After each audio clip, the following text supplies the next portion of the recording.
एक बार एक किसान परमात्मा से बड़ा नाराज हो गया। कभी बाढ़ आ जाए, कभी सूखा पड़ जाए, कभी धूप बहुत तेज हो जाए तो कभी ओले पड़ जाए। हर बार कुछ ना कुछ कारण से उसकी फसल थोड़ी खराब हो जाए।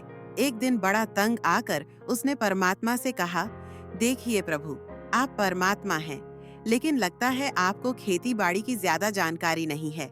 एक प्रार्थना है कि एक साल मुझे मौका दीजिए, जैसा मैं चाहूँ वैसा मौसम हो, फिर आप देखना मैं कैसे अन्न के भंडार भर दूंगा। परमात्मा मुस्कुराए और कहा, ठीक है, जैसा तुम कहोगे वैसा ही मौसम दूंगा। मैं किसान ने गेहूं की फसल बोई। जब धूप चाही तब धूप मिली, जब पानी तब पानी। तेज धूप, ओले, बाढ़, आंधी तो उसने आने ही नहीं दी। समय के साथ फसल बढ़ी और किसान की खुशी भी, क्योंकि ऐसी फसल तो आज तक नहीं हुई थी। किसान ने मन ही मन सोचा, अब पता चलेगा परमात्मा को कि फसल कैसे करते हैं। बेकार ही इतने बरस हम किसानों को परेशान करते रहे।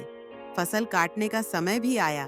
किसान बड़े गर्व से फसल काटने गया, लेकिन जैसे ही फसल काटने लगा, एकदम से छाती पर हाथ रखकर बैठ गया। गेहूं की एक भी बाली के अंदर गेहूं नहीं था। सारी बालियां अंदर से खाली थीं।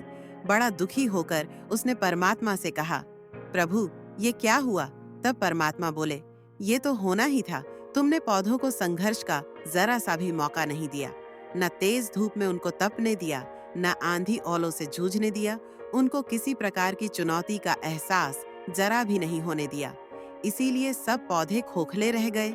जब आंधी आती है, तेज बारिश होती है, ओले गिरते हैं, तब पौधा अपने बल से ही खड़ा रहता है। वो अपना अस्तित्व बचाने का संघर्ष करता है, और इस संघर्ष से जो बल पैदा होता है, वही उसे शक्ति देता है, ऊर्जा देता है, उसकी जीवटता को उभारता है। सोने को भी कुंदन बनने के लिए आग में तपने, हथौड़ी से पीटने, गलने जैसी चुनौतियों से गुजरना पड़ता है। तभी उसकी स्वर्णिम आभा उभरती है, उसे अनमोल बनाती है। उसी तरह जिंदगी में भी अगर संघर्ष ना हो, चुनौती ना हो, तो आदमी खोखला ही रह जाता है। उसके अंदर कोई गुण नहीं आ पाता।